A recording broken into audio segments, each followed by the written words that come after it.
Hello guys. तो हमने पहले लेक्चर में क्या देखा था, द्रव्य के बारे में जाना था ना।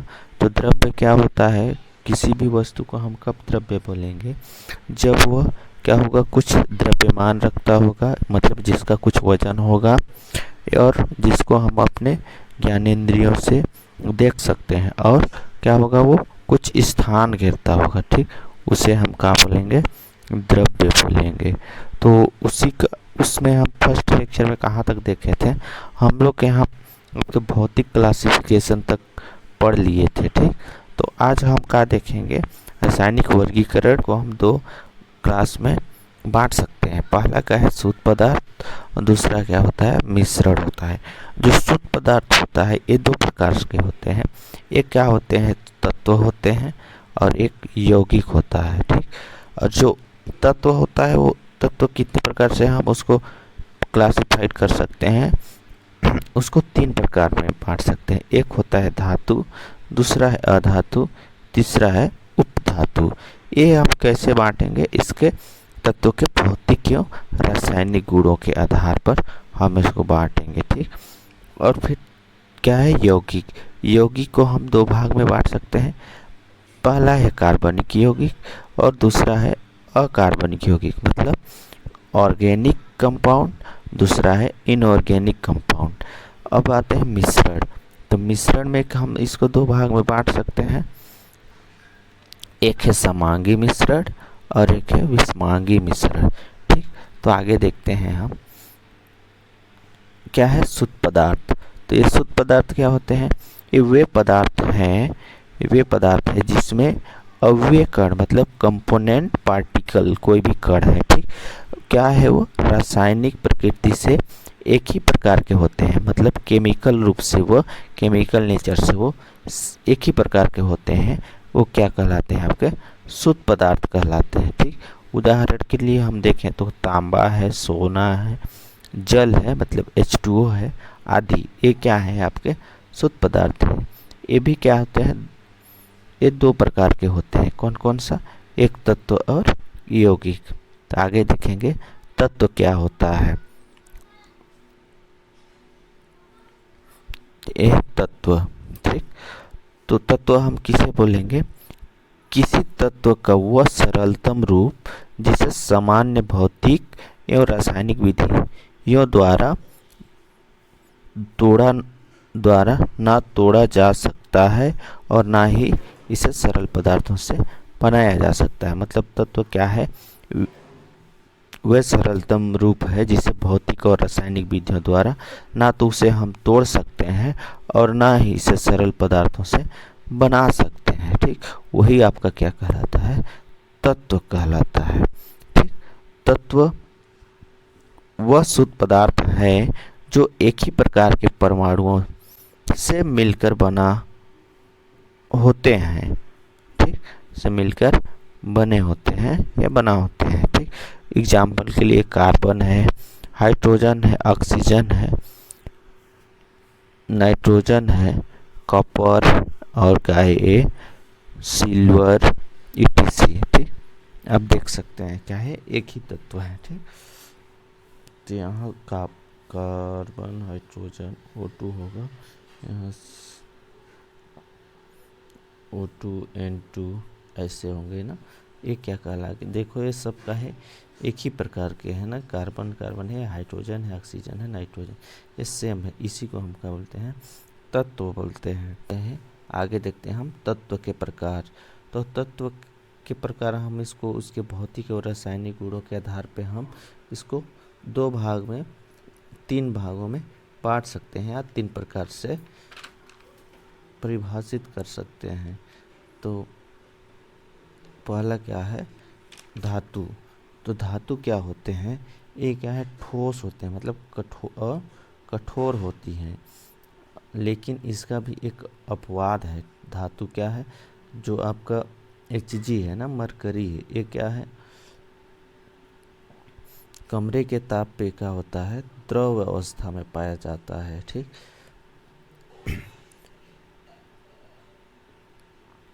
और क्या है, इनमें धात्विक चमक पाए जाते हैं, मतलब कुछ भी ठोस होता है वो क्या होता है, चमकता है।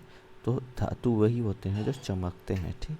और धात्विक ध्वनि मतलब जैसे ध्वनि कैसे, कोई ठोस वस्तु होगा जब उसको आप पीटेंगे ना तो उसमें से आवाज़ निकलता है, वही उसका होता है धात्विक ध्वनि। उच्च गलनांक एवं क्वथनांक होते हैं, ठीक। मतलब इसको हाई उच्च गलनांक मतलब हाई टेम्परेचर में इसको गला सकते हैं, ठीक। एवं क्वथनांक भी इसका उच्च होता है। ये ऊष्मा एवं विद्युत के सुचालक होते हैं, मतलब इसमें आप आसानी से करंट संचालित कर सकते हैं, बहा सकते हैं, ठीक। ये होते हैं तत्व या धातु। आगे देखते हैं अधातु। ये अघात वर्धनीय एवं तन्य होते हैं, धातु के गुण है ना। उदाहरण के लिए देख सकते हैं आप, Fe है, Ag है, Au मतलब जिसको आप सिल्वर बोलते हैं ना, ये गोल्ड है। और एल्यूमिनियम ETC अपवाद के रूप में आयोडीन। आयोडीन क्या है आपका, ये धातु नहीं, ये इसका है ना अधातु का है, सॉरी। अपवाद आयोडीन क्या है, ये अधातु का अपवाद है।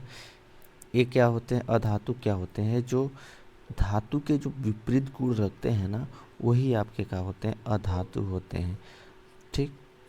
तो अपवाद के रूप में आप देख सकते हैं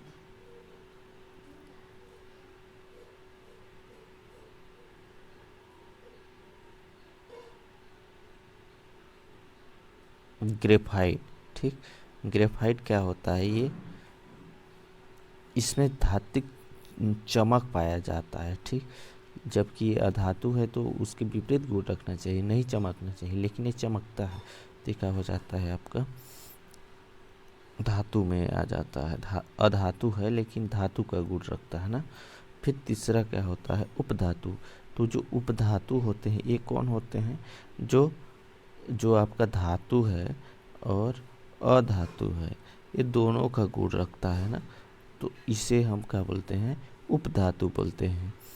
ये वे तत्व होते हैं जो धातु अधातु दोनों के गुण रखते हैं, तो उसको हम उपधातु बोलते हैं। फिर आता है आपका यौगिक। तो यौगिक क्या होते हैं, जब भिन्न भिन्न तत्वों के दो या दो से अधिक परमाणु संयोजित होते हैं तत्व यौगिक कहलाता है, ठीक। जब भिन्न भिन्न तत्वों के ना, जैसे समान नहीं हो सकता, जैसे H2O को देखिए वाटर को, तो उसमें क्या होता है आपका हाइड्रोजन होता है, ऑक्सीजन होता है। भिन्न भिन्न हुआ दो तत्व या दो से अधिक भी हो सकते हैं, वो क्या करते हैं आपस में संयोजित होते हैं ना, तो जो यौगिक तत्व अणु बनता है वही आपका क्या कहलाता है, यौगिक कहलाता है। तो देखिए यहाँ वाटर है आपका H2O, इसमें 2 हाइड्रोजन 1 ऑक्सीजन है, ठीक। तो ये क्या हो गया, यौगिक हो गया। यहाँ CO2 है, इसमें कार्बन और ऑक्सीजन से मिलके बना है। और यहाँ ये कार्बोहाइड्रेट है मतलब शक्कर का है, ठीक। इसमें देखो C6H12O6, इसमें कार्बन हाइड्रोजन ऑक्सीजन 3 मिले हुए हैं, तो क्या है, यौगिक है। और ये देखिए NaCl भी क्या है, यौगिक है।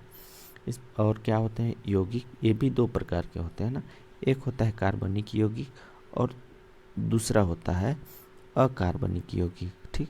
तो आगे देखते हैं इसका डिफिनीशन क्या होता है। तो कार्बनिक यौगिक पहले देखते हैं ना।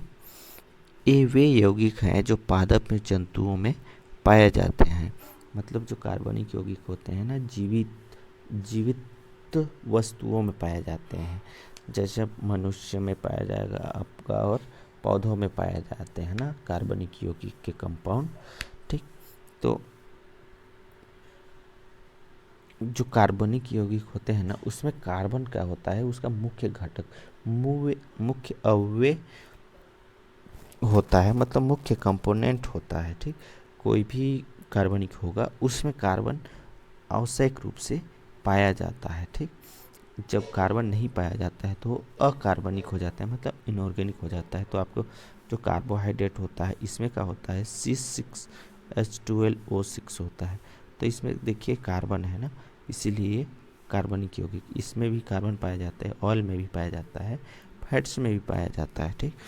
इसलिए एक सबका है कार्बनिक यौगिक है। आगे देखते हैं अकार्बनिक यौगिक। तो ये वे यौगिक हैं जो चट्टान या खनिज जैसे निर्जीव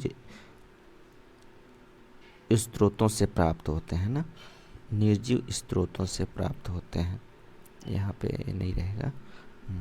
तो ये वे यौगिक हैं जो चट्टान या खनिज जैसे निर्जीव स्रोतों से प्राप्त होते हैं ना। तो ये निर्जीव में पाए जाते हैं, मतलब जिसमें जो जीवित नहीं होते हैं उनमें पाए जाते हैं। तो उदाहरण के लिए आप नमक देख लीजिए, साधारण नमक, NaCl, संगमरमर, जिप्सम, ETC, ये क्या है आपके अकार्बनिक यौगिक है। ठीक, फिर अगला पॉइंट आता है आपका मिश्रण। तो मिश्रण क्या होता है? जब दो या दो से अधिक तत्व या यौगिक को आपस में किसी भी अनुपात में मिलाने पर रासायनिक सहयोग नहीं करते हैं तो जो पदार्थ प्राप्त होता है उसी को हम क्या बोलते हैं? मिश्रण बोलते हैं। ठीक, तो उदाहरण के लिए देख सकते हैं आप दूध, समुद्री जल, चूने का पानी, पेंट, कांच, सीमेंट, लकड़ी आदि। ठीक, ये सब क्या है? मिश्रण होते हैं। और ये जो मिश्रण होता है ये दो प्रकार का होता है। एक होता है आपका समांगी मिश्रण, दूसरा होता है आपका विषमांगी मिश्रण। ठीक, मतलब होमोजेनियस मिक्सचर और हेटेरोजेनियस मिक्सचर। ठीक, आगे देखते हैं। ये देखिए, ये है समांगी मिश्रण और ये विषमांगी मिश्रण। जो आपका, जैसे आप फर्स्ट समांगी मिश्रण देखते हैं ना, समांगी मिश्रण, तो इसमें आप देखिए शक्कर, शक्कर तो जानते ही होंगे सभी, शक्कर और पानी को ना, शक्कर पानी को आप मिलाते हैं तो क्या होते हैं? जो शक्कर के कण होते हैं ना, ये पानी में एकदम घुलनशील हो जाते हैं, घुल जाते हैं, जिसको आप माइक्रोस्कोप के द्वारा भी नहीं देख पाते हैं।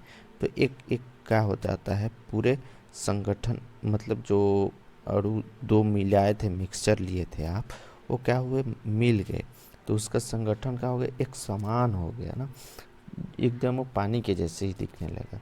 तो क्या है, वो पूरे तरीके से एकदम मिल जाना, वो क्या कहलाता है? आपका समांगी मिश्रण कहलाता है। ठीक, और जो आपका संगठन क्या है? विषमांगी मिश्रण, जिसमें क्या होता है? संगठन एक समान नहीं होता है।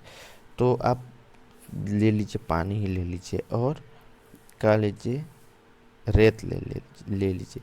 अब आप दोनों को मिलाइएगा तो क्या होंगे? दोनों के कण होंगे ना, ये एक दूसरे में नहीं मिल पाते हैं, एक दूसरे में नहीं मिल पाते हैं, नहीं मिल पाते। ठीक, तो ये एक दूसरे में नहीं मिल पाते हैं, तो ये क्या होते हैं? दोनों के कण अलग अलग होते रहते हैं ना, अलग अलग होते हैं, इसीलिए इसको हम विषमांगी मिश्रण कहते हैं। ठीक, तो आशा करता हूँ गाइस कि आप सभी को समझ में आया होगा।